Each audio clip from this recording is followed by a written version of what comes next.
So when you begin to seriously think about retirement or retirement planning or trying to figure out what the next steps are in this decision about retirement, there are so many questions to get clear on, but I'm going to cover off 5 key areas to consider before you retire. Now, this is not an exhaustive list, but these are important things. We've spent the last 3 decades as a team helping individuals and families and business owners get ready for the retirement journey. So I think you'll find these particular areas worth considering.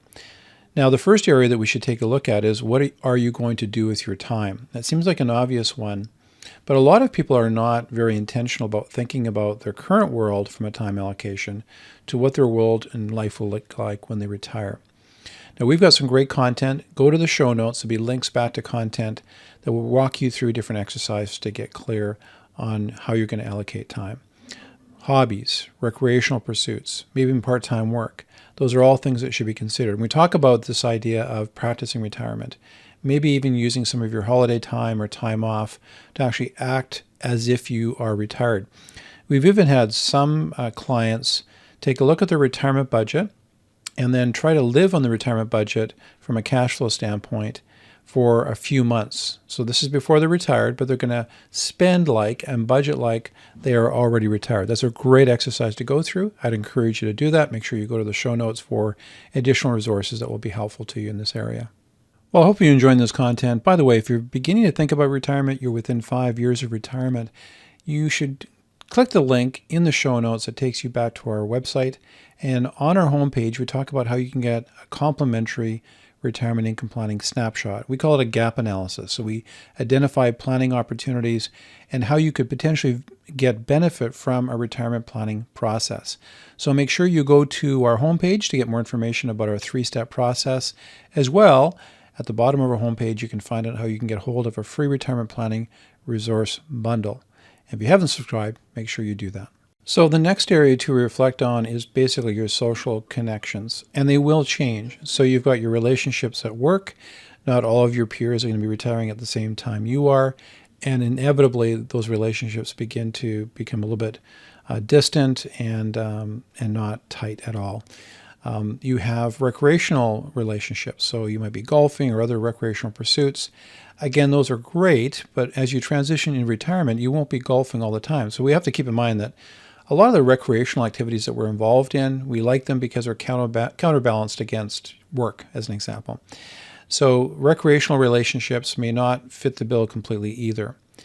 One thing to ponder, and this has worked well, I think, for a lot of our clients, when they retired, although they retired, they weren't fully retired. They kept, their finger in different work exploits, part-time work, contract work, and they did that intentionally because it was a bridge from the relationships they have with work now to that retirement transition. I think it's a great way of building the relationships.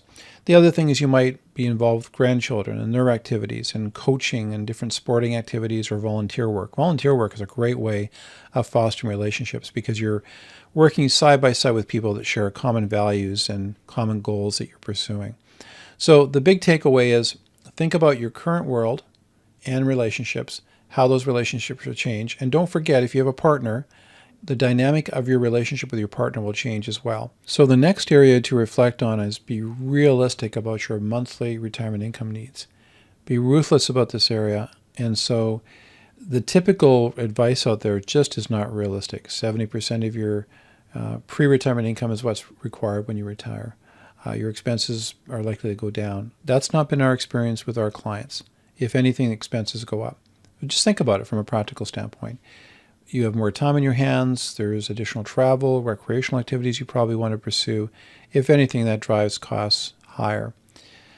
And in fact, the general recommendation out there, and this general recommendation I think is a good one, look at your retirement cash flow in terms of the go-go years, the slow-go years, and the no-go years. That really reflects reality. Now, in the show notes, I'll have some links to resources that we've posted in the past on this topic. You really want to just dial into what your budget is currently. And again, just as I've previously mentioned in this video, begin to reflect and visualize what the reality is going to be and then budget accordingly. Now, again, we have software applications that can help people model the go-go, slow-go, and no-go years so you can see how resilient your budgeting and resources are to reflect that. So that's a really, I think, important exercise to go through.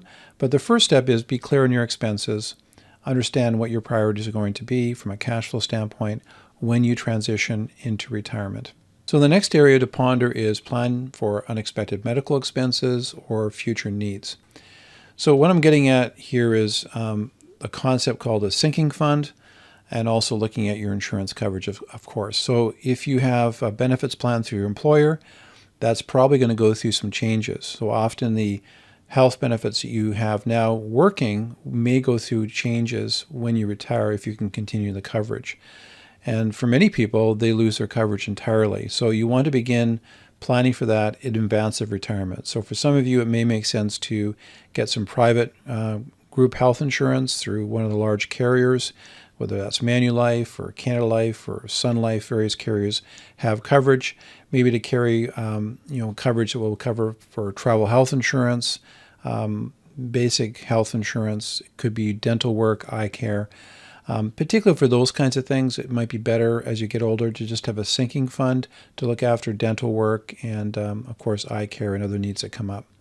You also want to ponder various expenses that may come up periodically. And I find that for a lot of people, when they start the retirement income planning process, they sort of have this linear budget number that they're working with, but they're not really building in those periodic expenses, whether it's for vehicle replacements, it could be renovations on the house, replace a roof. I mean, there's all kinds of things come up, and you need to model how you're going to deal with those future needs potentially. So this is a really important area.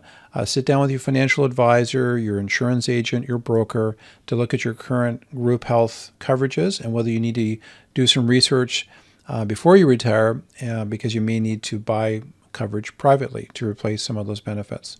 Like I said, for some of you that may not be required, you might have enough financial assets or a sinking fund that could deal with those expenses that come up. The last thing about medical expenses, probably the best investment you can make is watch your diet, make sure you're exercising regularly, dealing with stress in your life.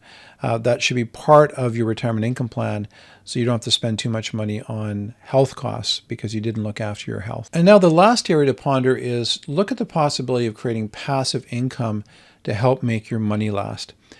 When we've ran analysis for our clients, it is really incredible the difference it makes when people transition into retirement and it's not a toggle switch. And what I mean by that, of course, is you have a goal to retire at 60, but what if you work in some part-time employment or contract work for the first 5 years? All right, so you have from 60 to 65 that income. It takes some pressure off your portfolio, more of your assets can compound for another 5 years, and that can make a really big difference.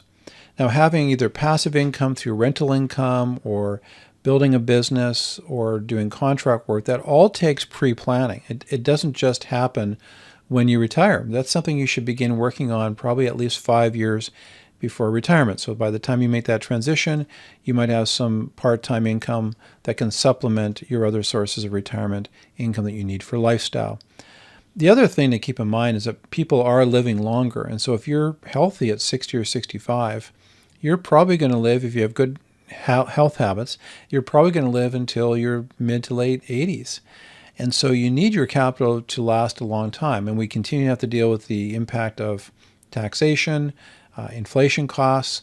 So a nice transition for retirement is that part-time income. You're not completely unplugging right away. It allows your portfolio for retirement to compound a little bit longer, and it potentially helps you to deal with some issues like longevity risk and inflation risk in terms of your retirement income planning. Again, there'll be some links to other videos that we've put together on this topic, but it's an important one to keep in mind. And this one in particular, you need to begin planning for well in advance of retirement. Well, those are the 5 reflections on retirement. It's not all the areas, but they're pretty important, each one of them. So I hope you found the conversation helpful. If you haven't had a retirement plan prepared and you're within 5 years of retirement, I'd encourage you to take a look at our gap analysis. There's a link back to our webpage. On the homepage, we talk about the complementary gap opportunity analysis. As well, on the homepage, you can get free complimentary access to what we call the Retirement Planning Resource Bundle, some videos and PDF worksheets to help you get ready for retirement. And if you haven't subscribed, make sure you do that so you don't miss future content. Anyway, all the best in your retirement planning journey. You take care. Bye-bye.